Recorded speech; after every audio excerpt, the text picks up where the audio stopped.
네, 할렐루야. 아멘. 네, 우리 또 하린이가 이렇게 읽어주니까 성경이 이렇게 꿀같이 단지 모르겠습니다. 네. 네. 오늘 우리 옆에 계신 우리 모든 지체들에게 또 가족들에게 너무 잘 오셨습니다. 우리 이렇게 또 인사하겠습니다. 잘 오셨습니다. 할렐루야. 아멘. 네, 하나님의 기쁨이 또 우리와 또 우리 모든 가족과 함께 하시는 줄로 믿습니다.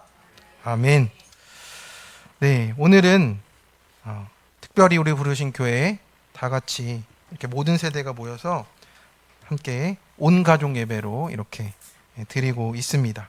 참 귀한 날인 것 같습니다. 네, 우리 어린이 친구들, 잠깐 목사님을 봐주시겠습니까? 네, 여러분 만약에 오늘 예배가 끝나고 우리 가족이 다 같이 이사를 가야 된다고 해요. 그런데 거리가 좀 돼. 1400km밖에 안 된답니다. 네. 서울에서 부산까지가 거리가 약 400km잖아요. 이걸 3번 반 왕복하면 됩니다. KTX도 없고, 차도 없고, 그런데 이제 사막도 지나야 되고, 높은 산도 넘어야 되고, 또 무서운 산적들이 이제 우리 가족의 가방을 뺏으려고 숨어 있을지도 모른다고 해요. 그러면 여러분 어떻게 할 겁니까? 우리 주일학교 친구들? 네. 이사 갈 거예요, 말 거예요? 안 간다. 네, 안 간다라고 할 수밖에 없는 상황이잖아요. 제가 만들어낸 상황이 아니고 지금 이게 오늘 우리가 읽은 본문의 내용에 담겨 있는 내용입니다. 근데 이사는 가야 되는 거예요. 4개월을 오직 걸어서 가야 되는 상황인데, 정말 막막하겠죠? 우리 친구들은 생각할 수도 없는 일인 것 같습니다. 그런데 이게 바로 오늘 성경 속에 에스라 또 제사장과 이스라엘 가족들이 마주한 상황이라고 하는 겁니다. 그런데 이 위험한 길을 함께 가는 사람들이 있어요. 가족이라고 부르는 공동체입니다. 옆에 보시니까 그렇게 힘이 다들 되시죠? 몇 분만 대답하신 것 같아요. 가족이 뭡니까? 우리 단순히 같이 밥 먹고 잠자는 사이일 뿐이냐? 그런 것은 아니고 성경은 하나님이 지으신 이 가족의 비밀을 알려주고 있습니다. 가정은 하나님이 이 땅에 만드신 가장 작은 교회라고 하십니다. 그리고 하나님이 세상에서 최초로 지으신 공동체가 바로 가족이라는 거예요. 우리 옆에 있는 가족들의 손을 한번 잡아보시겠습니까? 오랜만에 한번 잡아보시고 그렇게 이렇게 인사하겠습니다. 우리 집이 교회래 라고 인사해 주세요. 네, 우리 집이 교회입니다. 그런데 집이 교회라는 말이 좀 늘 은혜롭기만 한지는 잘 모르겠어요. 솔직히 말하면 가정은 하나님의 구속사가 가장 치열하게 벌어지는, 처절하게 일어나는 곳이잖아요. 밖에서는 천사 같은 성도님들이 다 옆에 앉아 계십니다. 근데 집에만 가면 헐크가 되는 우리 인생인 거예요. 가정은 서로의 밑바닥을 다 보게 되어 있습니다. 그래서 우리가 가족은 구원 때문에 묶여 있는 공동체고, 가정에서 죽어지지 못하면 우리가 어디에서도 죽어지지 못하더라고요. 그래서 가정은 나의 잘남을 자랑하는 곳이 아니고 옛사람이 죽어지고 예수님의 사람으로 이렇게 빚어지는 십자가의 자리로 또 세워져 갑니다. 그래서 우리가 진짜 회개하고 용서하고 사랑하는 법을 배우는 곳이 바로 가정이라는 곳이에요. 그래서 오늘 본문 에스라 8장은 70년 포로 생활을 마치고 이제 1차 귀환한 그 공동체 이후에 이제 또 고향 예루살렘으로 돌아가는 2차 귀환 공동체가 있다라는 얘기예요. 또 지도자였던 에스라 앞에는 이제 1400km라는 어마어마한 거리가 있었고 위험이 있었습니다. 그런데 에스라는 어떤 사람이었습니까? 왕에게 인정받는 권력자였어요. 그리고 마음만 먹으면 군대도 요청할 수 있고 무기도 준비할 수 있는 모든 권한을 가지고 있었습니다. 그런데 그 험난한 길을 가는데 에스라가 가장 먼저 한 일이 칼을 준비한 것이 아니었고 무릎을 꿇었다라고 하고 있는 겁니다. 사랑하는 가족과 어린아이들을 지키기 위해서 이제 하나님의 도우심을 구하고 있는 거예요. 그래서 오늘 온가족 예배를 통해서 그 에스라가 그 위험한 길에서 어떻게 하나님의 응낙하심을 받았는지, 또 우리 가정은 이 험난한 세상 속에서 어떻게 그 길을 걸어야 할지를 띵크해 보려고 합니다. 네, 첫 번째로 하나님을 찾고 의지하는 가정의 간구를 응답하십니다. 22절의 말씀을 같이 한번 읽어보겠습니다. 시작. 그때 내가 아하와 강가에서 금식을 선포하고 우리 하나님 앞에서 스스로 겸비하여 우리와 우리 어린아이와 모든 소유를 위하여 평탄한 길을 그에게 간구하였으니. 아멘. 에스라는 이제 아하와 강가에서 금식을 선포했습니다. 그 이유가 중요해요. 우리와 우리 어린아이와 모든 소유를 위해서 평탄한 길을 간구하기 위해서라고 합니다. 그래서 가정을 위한 금식이었고 자녀를 위해서 부르짖은 거예요. 에스라가 이끄는 행렬은 군대가 아니었어요. 유모차 끌고 보따리 메고 어린아이의 손을 잡고 가는 가정 귀한 행렬이에요. 그래서 1400km를 가는 동안 자신을 지켜줄 칼도 방패도 제대로 없이 길목마다 이들의 보물을 노리는 도둑들과 사나운 짐승들이 있는 곳을 지나갑니다. 가장으로서 또 지도자로서 얼마나 불안했겠습니까? 밤잠을 설칠 만큼 무서운 상황이 아닐 수 없습니다. 그런데 에스라는 왕에게 가서 군대 좀 빌려주세요, 이것보다 하나님 앞에 무릎을 꿇고 있어요. 어린이 친구들 이런 경험이 있습니까? 시험이 있거나 학교 가기 무서운 일이 있을 때 새벽에 일어나 보면 엄마가 또 할머니가 조용히 무릎 꿇고 기도하고 계셨던 걸 본 적 있는 친구? 손 들어도 돼요. 벌 주는 거 아닌데. 저기 한 명, 우리 지환이 있습니다. 다른 친구들은 엄마가 해줬는데 부끄러워서 못 듣는 거죠? 라고 생각하도록 하겠습니다. 그렇습니다. 목사님도 목사님 외할머니가 기도하셨던 생각이 많이 나요. 아침에 눈을 이렇게 살짝 뜨면 할머니가 늘 불이 꺼진 채로 기도하고 계셨어요. 기도라고 하면 늘 외할머니가 생각이 납니다. 우리 어머니분들께도 힌트를 드리면 애들이 자꾸 일어날 때쯤 거기서 기도하시면 됩니다. 아시겠죠? 아니 교회 와가지고 우리가 1시간 기도하잖아요.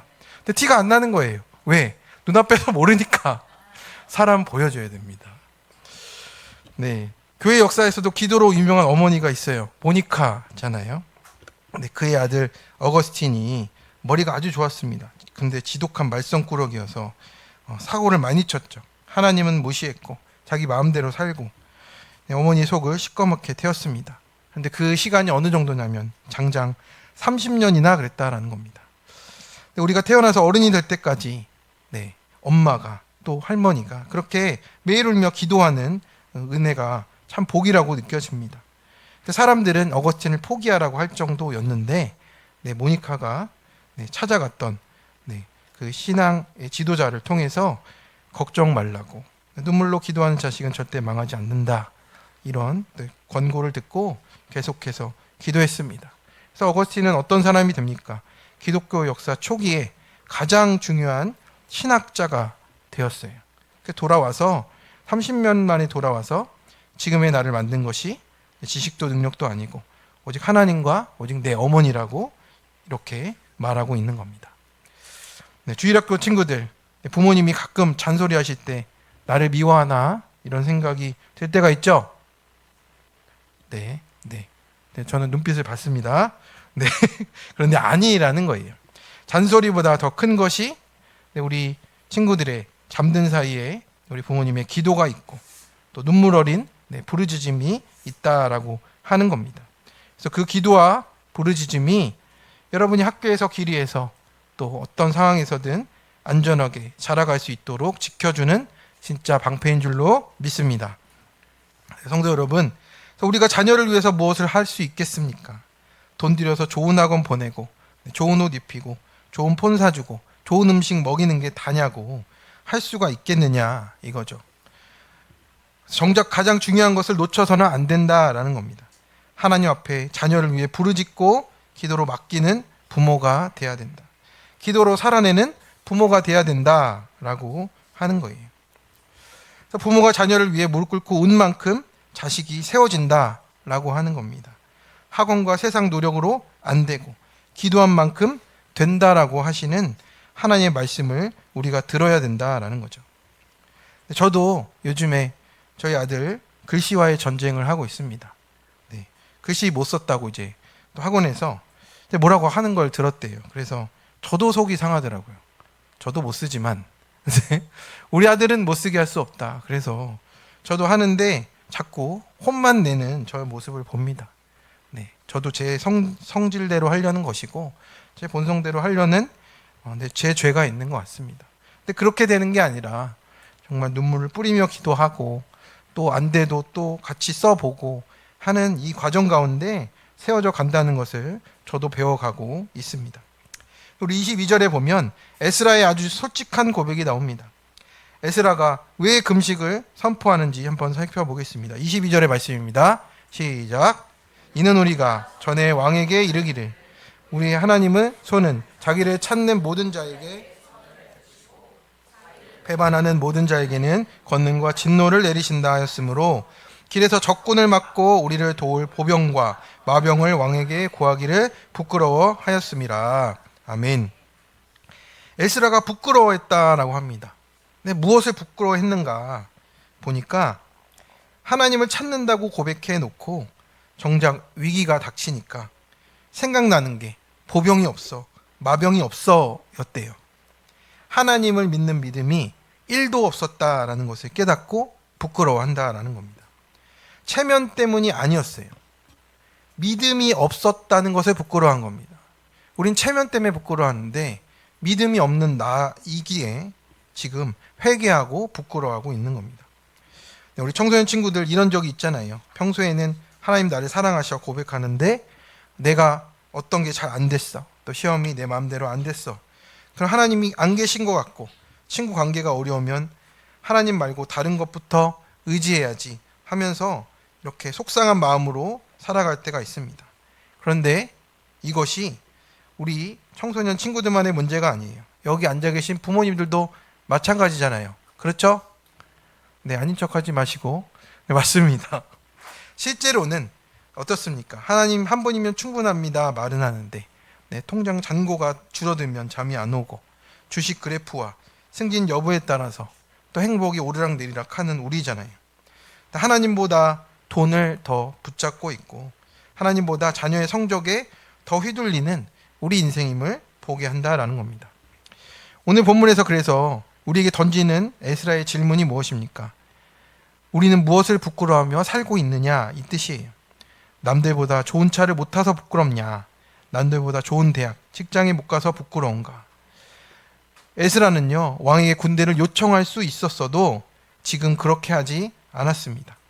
하나님이 우리를 진짜 도우신다라고 당당하게 말해놓고 막상 위기가 오자 세상 힘부터 찾는 내 가짜 믿음이 들통날까봐 부끄러운 겁니다.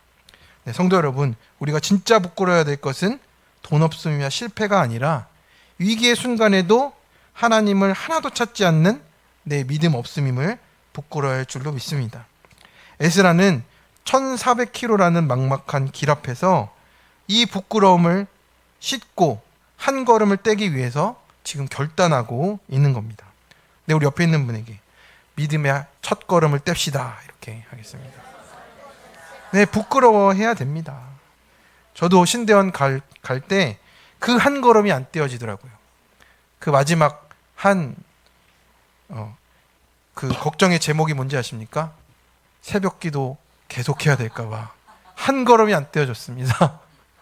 그게 그거 마지막이었는데 네, 믿으면 가겠고 안 믿으면 한 발짝도 못 가겠더라고요. 근데 그게 시작인 겁니다. 작년 큐티 내용이에요. 우리 신앙 없는 아버지 어머니의 설득으로 아버지였는데 어머니의 설득으로 이제 계엄 예배를 드리고 회사를 시작했습니다.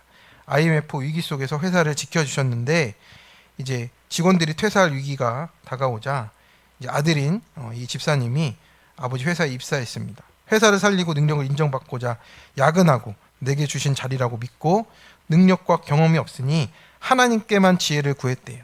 그래서 함께하는 동료에게 예수 믿음을 밝히고 상무이사로 회사를 투명하게 운영하겠다 하면서 전임의 이런 관행들을 다 바로 잡았답니다. 여기까지는 참 잘했어요. 그런데 점차 성공하자 내 노력과 수고로 이루었다고 착각을 했고, 아내와 아이들에게는 내 말대로 하라고 혈기를 부렸고, 집안일을 과 양육으로 지친 아내에게는 무관심했답니다. 회사 일도 계속 이제는 편한 것으로 미뤄버리고, 이제 새로운 사업을 해볼까 하면서 말씀과 공동체에는 묻지 않고 보병과 마병 같은 사람들의 말을 의지했답니다. 결국에는 회사 자금이 바닥나서 월급조차 받지 못하는 상황에 지금 놓였다라는 것을 고백하게 됩니다. 그동안 성과를 낸 것이 하나님께서 도와주셨기 때문임을 깨닫게 된다고. 회사로 부르신 것도 매출만이 목적이 아니고 복음을 위해 주신 것임을 이제 깨닫게 되었다라고 합니다. 그래서 이제는 가정과 회사 공동체에서 영적인 제사장으로 역할을 감당하기를 또 기도와 간구로 회복하겠다라고 이렇게 적용하고 있습니다. 성도 여러분, 우리가 무너진 가정이 어디서부터 시작돼야 됩니까? 돈이 더 생기면, 자녀 성적이 오르면, 이런 조건들이 아니고 하나님 없이 살아가던 그 자리, 하나님을 의지하지 않았던 그 교만한 자리에서 무릎을 꿇는 것이 회복인 줄로 믿습니다. 지금 에스라가 예루살렘으로 돌아가는 이유도 그거예요. 가짜 믿음 아니고 진짜 믿음으로 세워지는 사명으로 가라고 하시는 겁니다. 그래서 우리가 하나님보다 마병과 보병을 더 의지했습니다, 용서해 주십시오, 돌이키겠습니다, 이렇게 부르짖을 때 하나님이 세상이 줄 수 없는 평안의 길로 접어들게 하실 줄 믿습니다.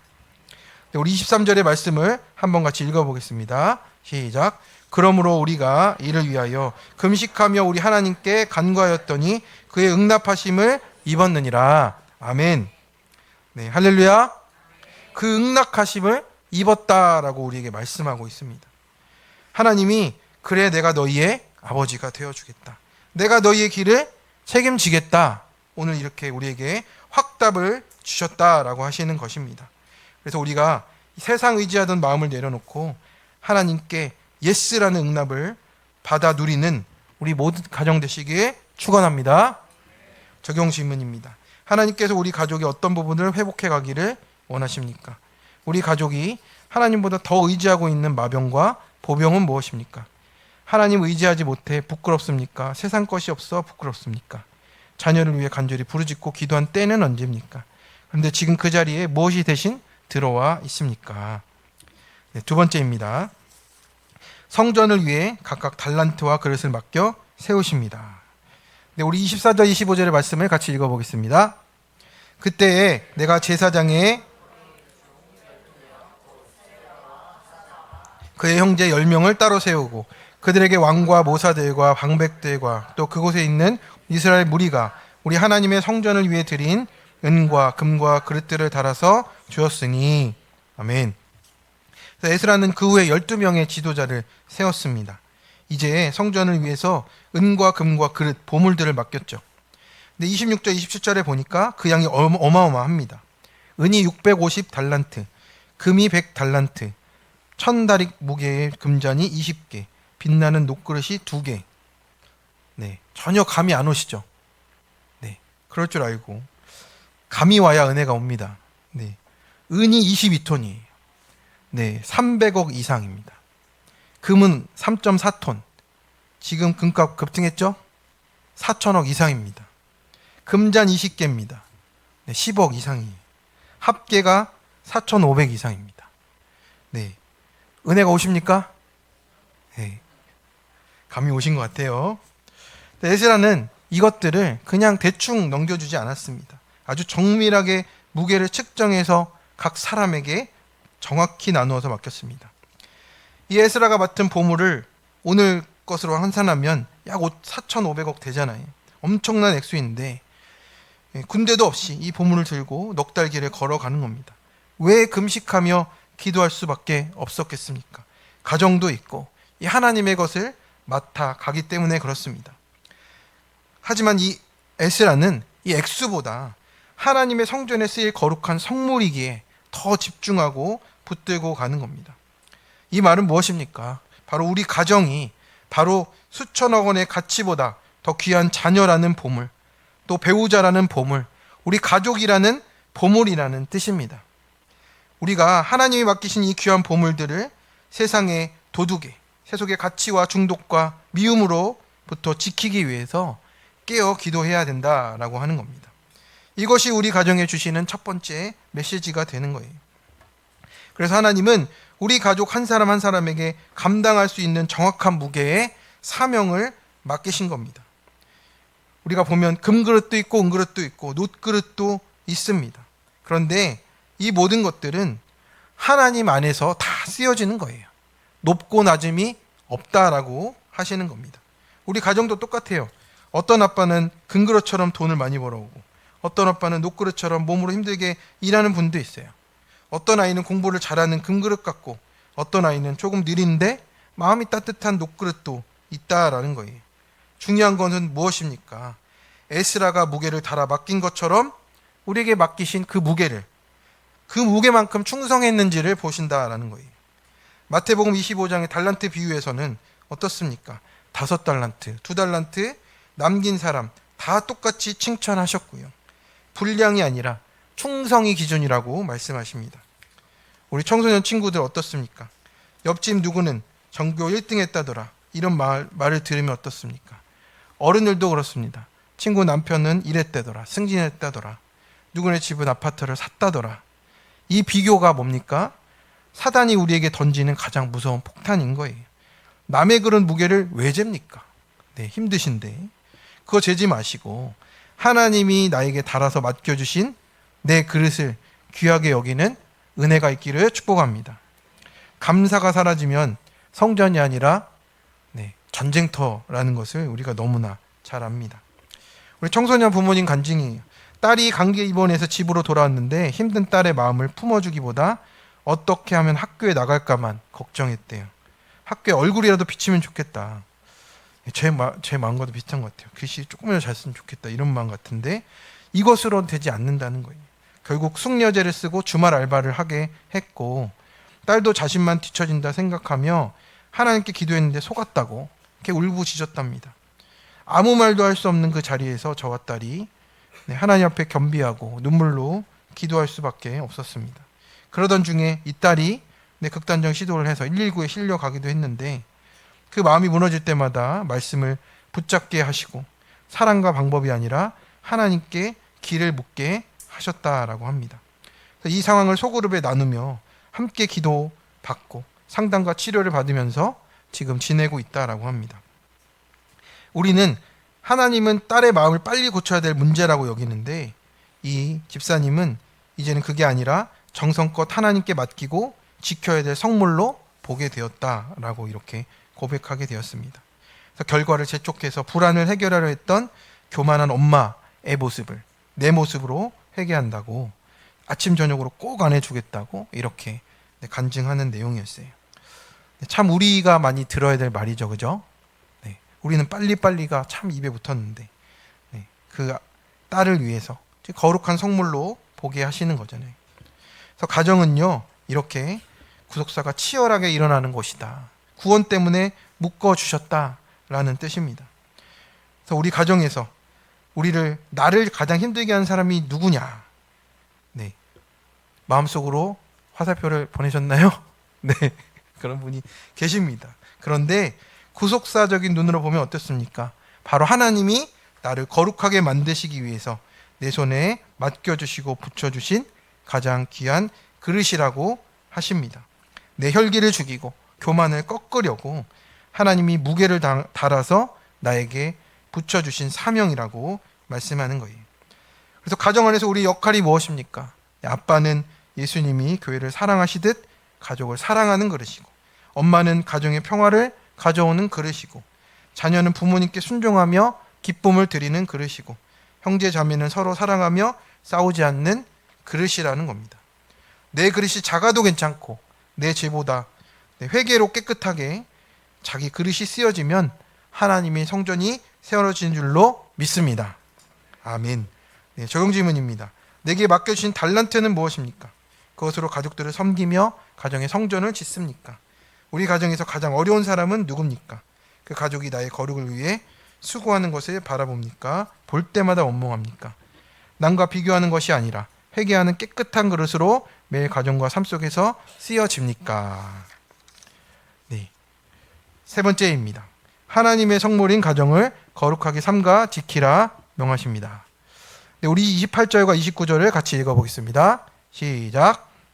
그들에게 이르되 너희는 여호와께 거룩한 자요 이 그릇들도 거룩하고 그 은과 금은 너희 조상들의 하나님 여호와께 즐거이 들은 예물이니 너희는 예루살렘 여호와의 성전 골방에 이르러 제사장들과 레위 사람의 우두머리들과 이스라엘의 족장들 앞에서 이 그릇을 달기까지 삼가 지키라. 아멘.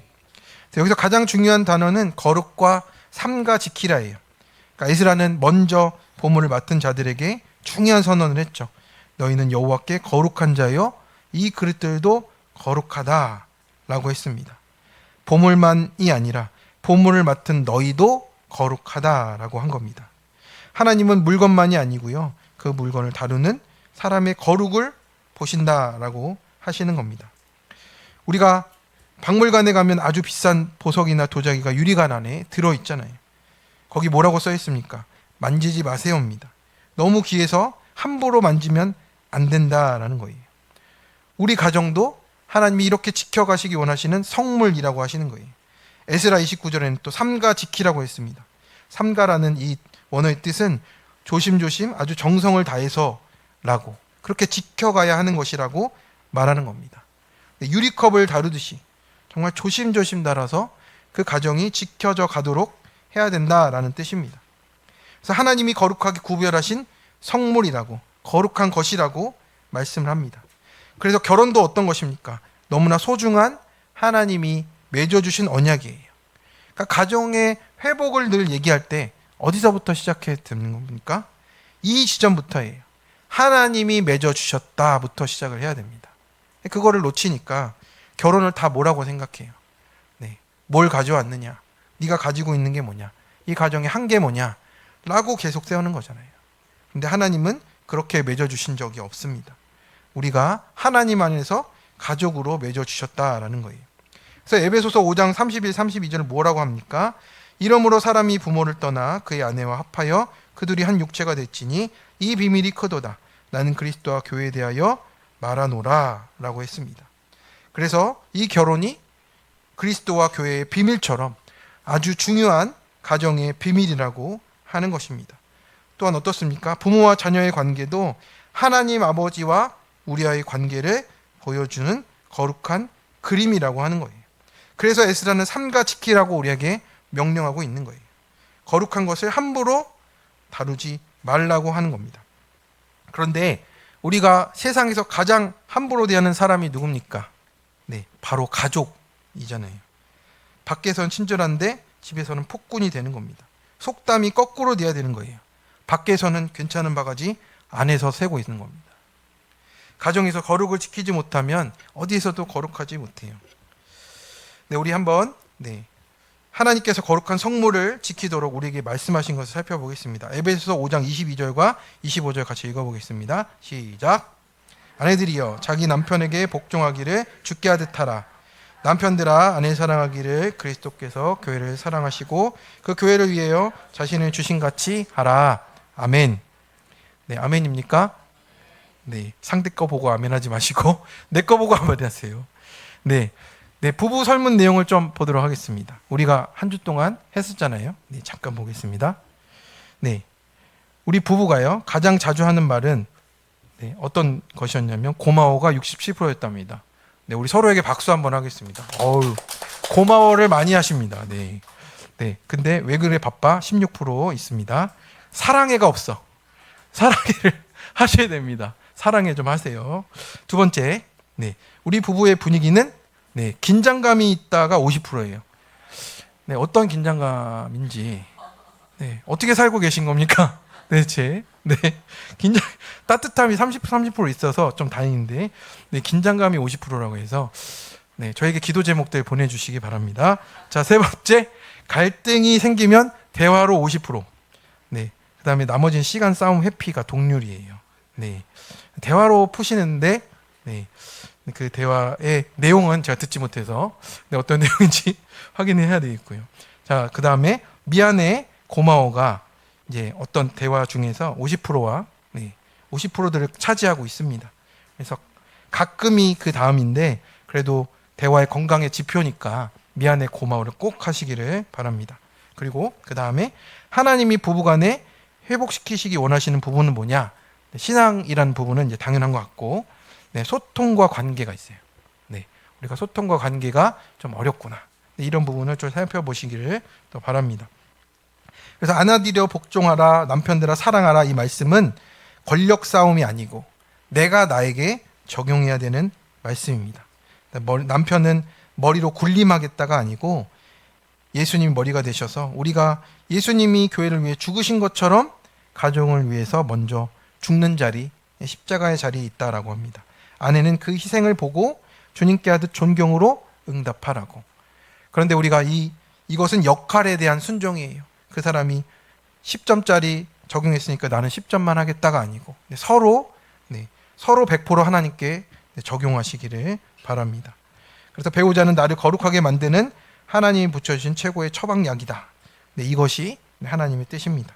자, 그러면 에베소 6장 1절 4절을 같이 읽어보겠습니다. 시작.